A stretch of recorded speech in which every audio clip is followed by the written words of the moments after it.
এইখানে এইখানে আছে, এটাই সেই পাতাল ঘর। এই বাক্সের মধ্যে আমাদের কুলদেবতা রক্ষেশ্বর আছেন। এই বাক্সটা খোলো।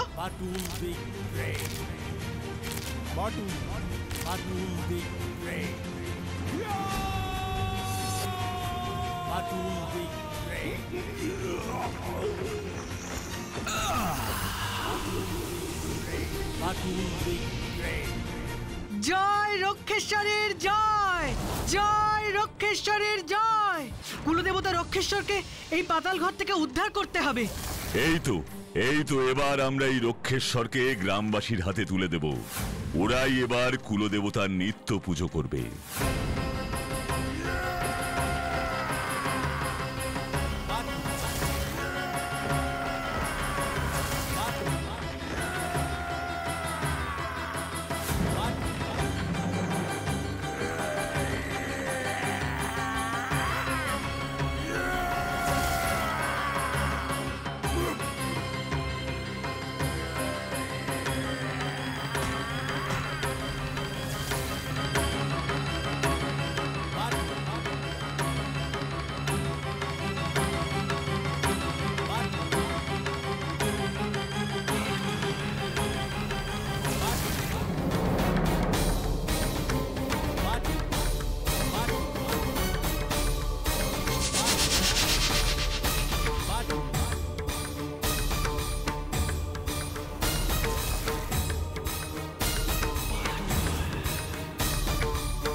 চলো, আমি এবার বাড়ি যাব। বাড়ি? এটা তোমার বাড়ি নয় রত্ননারায়ণ। রত্ননারায়ণ? সে কে বাবা? আর এ কি, আমরা এখানে কেন?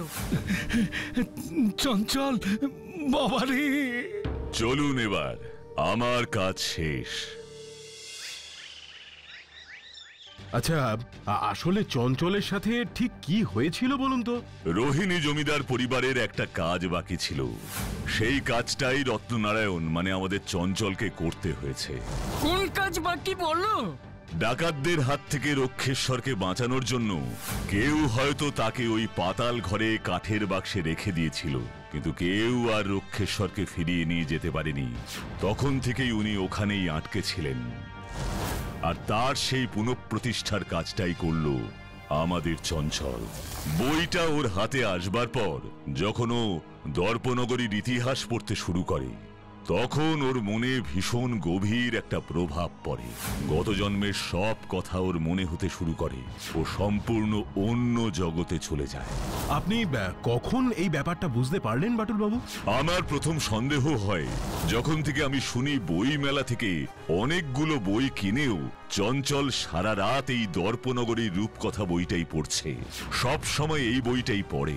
তারপর যতবারই আমি চঞ্চলকে এই বইটা পড়তে দেখেছি, ততবারই দেখেছি ও বইটার 110 নম্বর পাতাটাই খুলে পড়ছে। আর বইটা যখন আমার কাছে ছিল তখন চঞ্চল কিন্তু স্বাভাবিক আচরণই করছিল। একদম একদম তাই বাটুল। কি আছে বইটার 110 নম্বর পৃষ্ঠায়? পাতাল ঘরে কুলদেবতা রক্ষেশ্বরের আটকে থাকার বিষয়টা, আর আর আর ওই জমিদার বংশেই কোনো বংশধরের হাতে রক্ষেশ্বরের উদ্ধারের কথা।